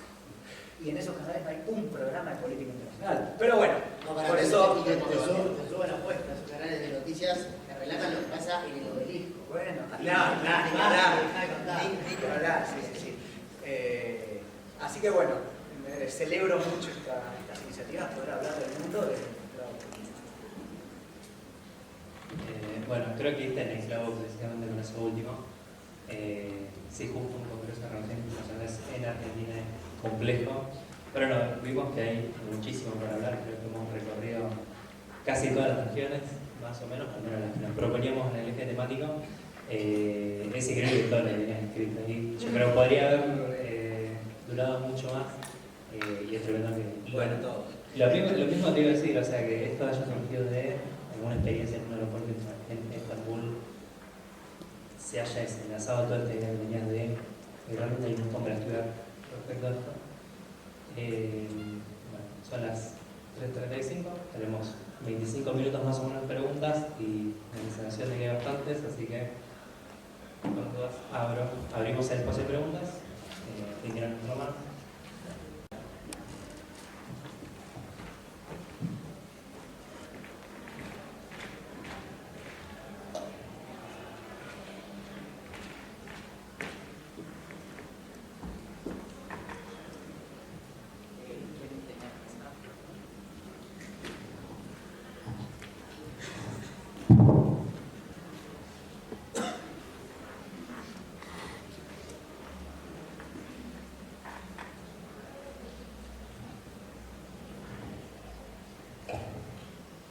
Bueno, hola, buenas tardes. Mi nombre es Lola, estudio Administración en Relaciones Internacionales y felicitarles por la ponencia.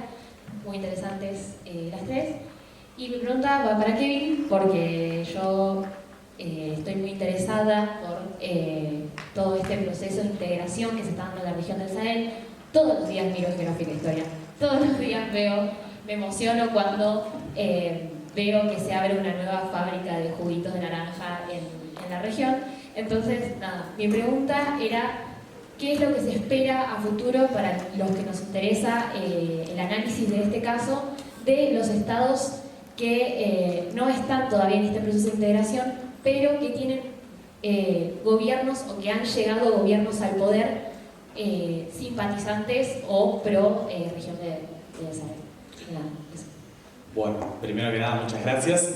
En relación a la pregunta, es muy interesante porque por cuestiones a veces de tiempo y que el tiempo a veces medio tirano uno no llega a desarrollar completamente, pero es muy interesante cómo este proceso que describí de alguna manera está influenciando sobre otro tipo de gobierno, ya en una instancia democrática en clave regional, pero que vienen avanzando también no solo en políticas similares, me refiero a nacionalizaciones, soberanía alimentaria, etcétera, y dentro de un marco democrático, lo cual es algo muy interesante y que a mí me lleva a trazar un poco ciertos paralelismos pensando, por ejemplo, en América Latina, década del 70, pensar en el proceso de Cuba quizás como la ala más revolucionaria, más disruptiva, y el socialismo democrático de Allende, una vía mucho más democrática y reformista. Entonces, creo que salvando los matices y las particularidades de cada contexto histórico, indudablemente hay un deseo de articular en clave regional y me parece que se viene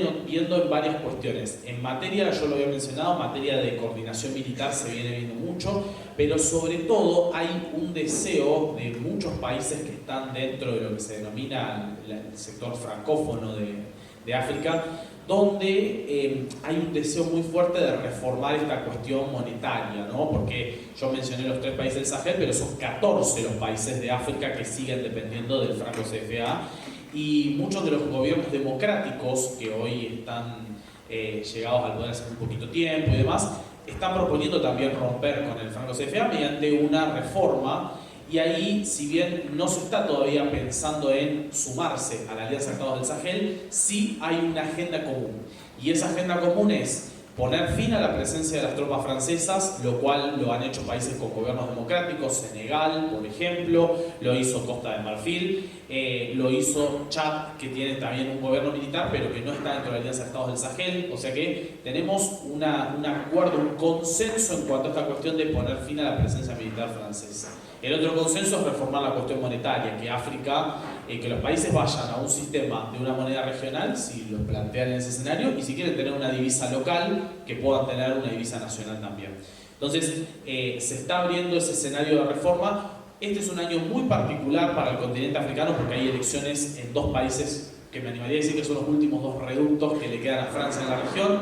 Uno es Camerún y el otro es el caso de Costa de Marfil, o sea, Paul Biya, que va por su 8º mandato, su 8ª reelección. Bueno, eso también es una cuestión interesante. Una figura que Paul Biya va por su 8ª reelección, una figura de 92 años, muy relacionada con el poder histórico de Francia, ¿no? Y que también es un poco el cambio de época, porque del otro lado nos encontramos con una oposición que ha tenido que enfrentar proscripciones sistemáticas, y a la cual le cuesta organizarse ante tanta proscripción. Parece como que la cuestión del mandato está muy relacionado con eso. Así que, respondiendo a la pregunta, salvo el caso de Chad y el caso de Togo, que son 2 países que manifestaron su intención en algún momento de incorporarse a la Alianza de Estados del Sahel, el resto de los países no están, por ahora, no presentaron una idea de incorporarse a la misma, pero sí están articulando en absolutamente áreas que van desde el comercio y la economía hasta el aspecto militar. Entonces, es muy interesante porque esas grietas que habían quedado del 2023 por la cuestión de la CEDEAO, Níger y la Confederación de Estado del Sahel, hoy parece estar rimándose con un consenso que es, bueno, Francia ya no tiene que tener presencia acá, hay que abrirnos a otros actores regionales y sobre todo actores emergentes. Nadie les hace una pregunta, yo.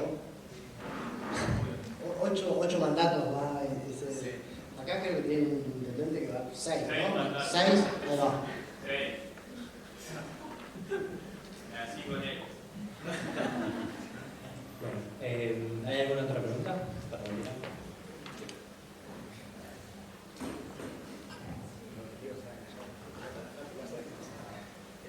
Hola, mi nombre es Lupe. También agradecerles y felicitarlos por la ponencia. Y bueno, mi pregunta también es para Kevin. Respecto a estos gobiernos, ¿qué rol ha tenido la sociedad? ¿Qué importancia se le ha dado? ¿Si se ha sumado a este movimiento nacionalista que ha emergido en la región? Y otra pregunta, ¿en base a qué espectro se pensaría esta democracia si no es de la forma liberal, teniendo en cuenta que las cúspides están dirigidas por las Fuerzas Armadas?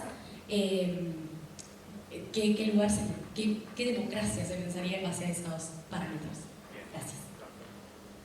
Bien, bueno, la situación es la siguiente. En realidad, en relación a los tres países, hay un consenso en general y que tiene que ver incluso, a ver, uno busca sondeos de la prensa francesa, porque digo, la mejor forma de ver si efectivamente existe cierto apoyo o no son los sondeos, por ejemplo, que Le Monde publica cada 2 o 3 meses, donde más o menos va midiendo el nivel de aprobación que tienen los gobiernos, pero no solo del Sahel, sino de lo que es África Occidental. Y la realidad es que los sondeos que dan cada 3 meses más o menos, dan que la aprobación que tienen en general estos gobiernos es bastante alta. Particularmente en el caso de Burkina y en el caso de Níger, estamos hablando de una aprobación en que ronda entre el 70 y el 80%, estamos hablando de niveles muy altos. Eso por un lado. Y en cuanto a la cuestión de la participación, de qué sectores civiles son los que están involucrados y demás, ha habido una movilización muy importante que se manifiesta sobre todo en lo que tiene que ver con la participación de, por ejemplo, en los sectores rurales. En Burkina Faso se han formado rondas de campesinados y demás que tienen muchísima incidencia a la hora de pensar la política alimentaria y la política de soberanía alimentaria. Pongo ese ejemplo como para mencionar uno. De hecho, son parte de la estrategia y del armado que están teniendo. Después tenemos en otros casos también, en el caso de Níger, por ejemplo, una participación bastante activa de lo que fue la reforma constitucional que Níger hizo, donde sindicatos y representantes universitarios estuvieron presentes en esa reforma que se hizo en términos, obviamente como una constituyente, y en esa constituyente participaron estos sectores. Entonces, me animaría a decir que tanto en Burkina como en Níger hay una participación que está bastante aceitada en líneas generales. Ahora, es cierto que si voy al caso de Mali, en Mali es un poquito más, bastante más suavizado esta cuestión de la participación, porque hay una presencia mucho más marcada de las Fuerzas Armadas ahí en la toma de decisiones, y es uno de los elementos que siempre, incluso yo en el libro lo llego a mencionar, que si bien hay muchas cuestiones que están articuladas entre estos países, cada uno tiene a nivel de agenda interna sus propias prioridades y sus propias cuestiones. Y en el caso de Mali, la cuestión de la centralidad que tiene el mando militar en esta cuestión tiene mucho que ver con la lucha por la recuperación del territorio. Cuando el golpe de Estado en Mali se produce en 2020, el gobierno controlaba, para que tomemos una referencia, solamente el 40% del territorio, el 60% estaba por fuera. Hoy el gobierno controla el 75-80% más o menos, y tenemos un 20% que está por fuera. Entonces eso hace que en ese escenario interno, que después podemos cuestionar el tema de la extensión del tiempo y demás, se piensa siempre en mandatos, que en el caso de Mali es un mandato de transición de 4 años, en el de Burkina es uno de 3, y en el de Níger uno de 4 también, y después se supone que pasado ese mandato de transición se deberían convocar elecciones. Y respondiendo a la última pregunta, que es esta cuestión de cómo pensar esto de la democracia liberal, yo creo que ellos lo que entienden es, a ver, hoy si Mali, por ejemplo, convoca elecciones hoy, una de las críticas que le harían al proceso, aunque fuera en términos democráticos, le dirían, mirá que hay ciudades del norte donde no pueden votar porque están bajo control de organizaciones yihadistas. Entonces una crítica sería esa. Lo que ellos plantean es, el escenario de democracia liberal ha llevado a que las instituciones hasta el momento estuvieran muy relacionadas con lo que fue el proceso de neocolonización con Francia. Entonces ellos dicen, nosotros queremos, sí, que haya elecciones en algún momento, pero pensar en otras instituciones y asambleas, por ejemplo, populares. Las asambleas populares son instancias que están pensadas en pueblos, en comunas, y que ya se están aplicando tanto en Burkina como en Níger, que repito, son de los tres casos, los dos que para mí están más avanzados en esto de pensar una democracia más desde abajo, una democracia más popular y no tan representativa en el sentido de estamentos más rígidos. Que igualmente habrá que ver en qué deriva, porque hay muchas experiencias que en África han empezado de esta manera y después hay que ver si se logran sostener en el tiempo y no derivan en una mayor centralidad. Pero son experiencias interesantes, sobre todo en cuanto a esta cuestión de darle mayor peso a las comunas y a las representaciones en países que históricamente son hiper centralizados. De hecho, uno piensa Níger y Niamey concentra buena parte de la población y los espacios externos quedan prácticamente incomunicados. Y parte de esta estrategia también es lo que yo en la página lo cubro mucho, la estrategia de comunicar localidades chicas de Burkina, de Níger, etcétera, con las ciudades regionales o la capital. Porque hasta el momento la realidad es que la infraestructura de estos países es la capital, la primera, segunda ciudad y ahí terminaron las carreteras. Digo, vos querés ir a ciudades que están en otro lugar y esa infraestructura no existe y es lo que se está haciendo ahora, se está construyendo en pos de mejorar la infraestructura que evidentemente en cuántos años de gobiernos que han pasado en ese sentido no lo habían hecho y también había una complicidad, por supuesto, del Estado de Francia en este sentido de tampoco presionar para que se invierta en infraestructura, era todo muy conveniente al modelo que existía. Así que esos son un poco algunos de los desafíos que tienen y me parece que cuando plantean esto de no democracia liberal en el sentido tradicional, lo plantean en esa lógica de darle mayor peso a las comunidades locales y demás, que habrá que ver si lo pueden profundizar.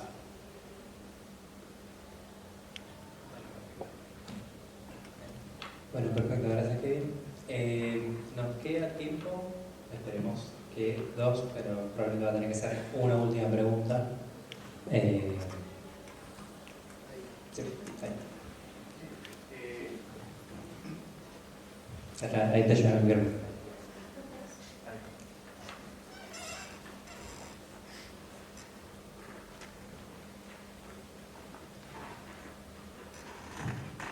Sí, ¿qué tal? Buenas tardes. Disculpe, de vuelta para Kevin. Realmente a mí me pareció muy interesante la presentación. Por lo menos yo tengo un interés personal por el área de África, especialmente África Occidental.